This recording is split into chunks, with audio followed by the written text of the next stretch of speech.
همگی بفرمایید. اینم از شیرینی. اینا به چه مناسبتیه؟ دختر دار شد. مبارک باشه آقا سلمان. مبارک همه باشه.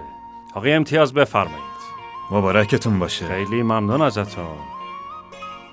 اینجا کی شیرینی نخورده؟ خیلی خوب، شما هم بفرمایید.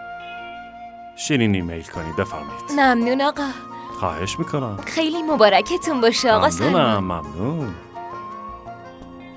کریم کجایی؟ بله آقا. کریم یه زحمت بکش. برو بخش حسابداری و اینو به همه تعارف کن. نگران نباشید انجامش میدم. متشکرم. آقا سلمان خیلی خوبه. خدا این بارم بهش دختر داده، اما اون اصلا ناراحتی از خودش نشون نمیده. آره راست میگی، ناراحت نیست.